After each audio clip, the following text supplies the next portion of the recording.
the consciousness of the world. What else do you die for? It's always dying.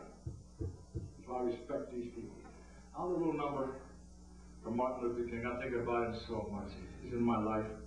The reason I asked to Lee Riefenmiller. See, once upon a time, hope you don't mind it, I went to school. I went to a college, very famous. And Lee Riefenmiller, he was the smartest guy in the whole university, as far as I'm concerned. Jess, are you here? Where's Jess? Anyway, and I like this guy so much, and he was so real, many, many years ago, and he's very bright, and we used to rap a lot.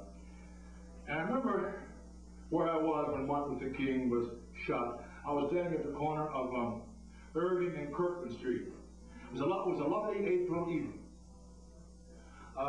The sun was going down, it was that mellow magic time.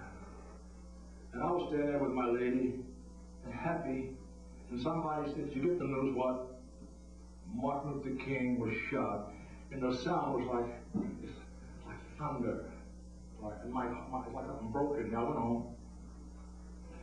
I was crying, and I turned the TV on. And I'm much older than most of you here, probably all of you. And I turned on the news. And I've seen Martin Luther King so many times, and he had that face, you know. He had those eyes. They're like Buddha. You know, he had those eyes. Sweet. The round face, nice, soft. And then I got the news that he had died. And what they did, they had a lot of footage there. They always keep this footage, and they began to run footage on Martin Luther King Jr. And as I was watching, I watched this cat, and I know how much I cared for him, but, oh, by the way, folks, we don't know who people are till they die. When they die, say, "Oh, I don't understand what this guy was," or what, woman. You don't know until they die. Then the song is over. Oh. Till the ending, see, we think we know one another. Wait till somebody dies on you. You get, "Oh, that's the code. Oh, I got the song now." Too late to say I love you. So they show it. Here's what I want to give you. Somebody asked me to come to a church the next Sunday to tell a story about Martin Luther King for the kids. I'll tell it just the way it came to me. I'll do it for you, then I'll do a little thing, then I'll do my last number. Children. To me, you're almost the children. I've been here so long. If you went around when Martin Luther King was talking, he's singing this stuff, a great poet or something.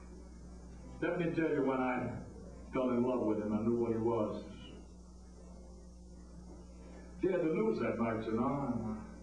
They showed him making those great speeches. He's a great speaker, sort of singing, poets and all that stuff. And I watched it. And then along into the show some way, they showed Martin Luther King in Mississippi riding one of those limos, you dig? He had just won the Nobel Prize. He's going through this little country town. And around all the head, you see, once you get to a certain point, there are people with cameras and microphones, and they're taking, watching this guy. He's a heavy dude, you know. And he got all this big old limo, and standing by the road was a little girl.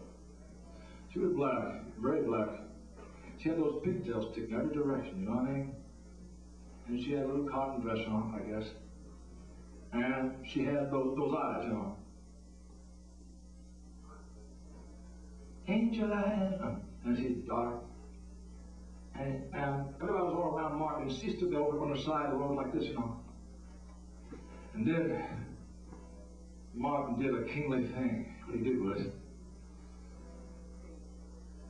he walked over to his child, and he said,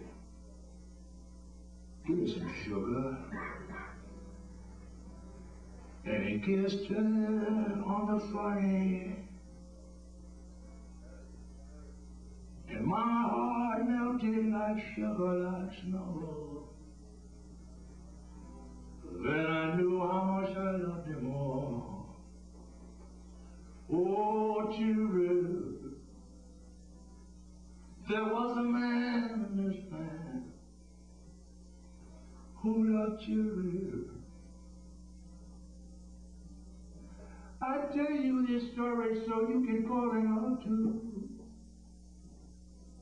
For heart to heart, It's made of snow, of sugar, it melts so. A king he was, he is to me. A king of love. He loves children. Tell that to your children. Tell your children to tell that to their children. A king, who said, suffer little children to come unto me, forbid them not. Such is the kingdom of heaven. Children, he melted my heart like it was made of sugar, of snow, you know. Beautiful, beat me. In my hand you'll see a butterfly, right? Well, when Martin Luther King died, I said to myself, I made a vow in public. As long as I live on this earth, I'm going to sing for this cat. I'm going to take his name around the world. He's so beautiful. So I got Lee Reefmill. Is Lee here yet? He's not here. I was in Harvard Elementary School. I got Lee, and I was a guy named Doug Cook. And I took some blue, I took a blue yarn, I cut it up, and we each put it tied around our wrist. And I began to go forth into the streets and places to celebrate this man, his life, his song. And my last thing I want to do for him is called, it's all an improvisation, of Martin Luther King. I'm going to get this thing for this cat, man, this beautiful dude. You have time for one more. What, dear? You have time for one more. Only time for one? One more. You have to do. Well, I said my thing for King Arthur. I'm going to do Shakespeare. Because I don't know. I'll shorten it. He's the forever unkillable butterfly. His soul. They shoot his body down and put it in the ground. Well, then it was something that's eternal. The immortal self. His song. The butterfly is that in you and you and you. The bullet can't catch. The water can't die. The fire can't burn. His soul is the immortal butterfly. It cannot die. It's glory of the world. Love will overcome.